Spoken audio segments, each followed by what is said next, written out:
hope that you watch this video because you need to look closely. I will never be doing this again.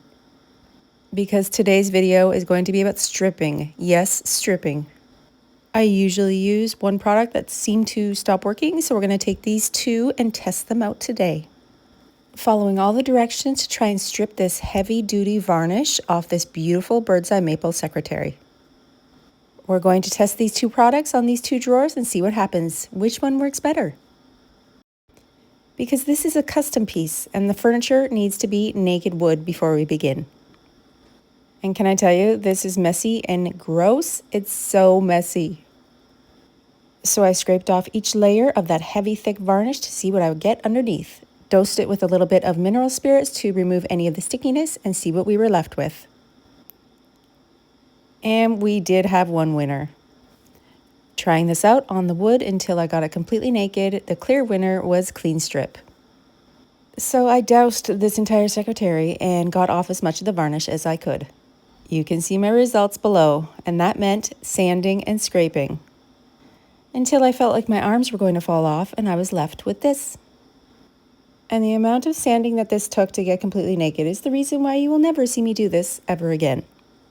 And even with a wire brush, I couldn't get all the varnish off the feet, so I painted them the same color as the naked wood and will stain them over top. Customer's request today is light and bright, so I mixed two colors of Voodoo Gel Stain, which is a water-based stain, and wiped them on the naked wood, giving that grain a beautiful washed out look. And since this gel stain is water-based, it's very easy to manipulate and get the exact coverage that you're going for. One of the hardware pieces was broken, so I found some replacement parts. And the customer requested a beautiful paper on the inside of this project. So I painted a layer of bonding boss down on the interior where the paper will sit and applied my decoupage paper over top. I'm not going to lie, this project took a lot longer than the ones that I normally do. But every step of the way, it just got better and better. And since I didn't want to lose any of the lightness or brightness of the wood, I will be using wax to seal my work. Let's cut up that paper to fit the exact size of the interior of the secretary.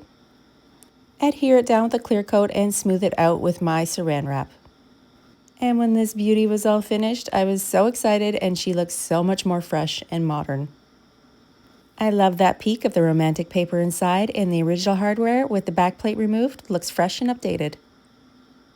You can still see that beautiful wood grain through the stain, and when I showed the customer, she was over the moon happy with the result.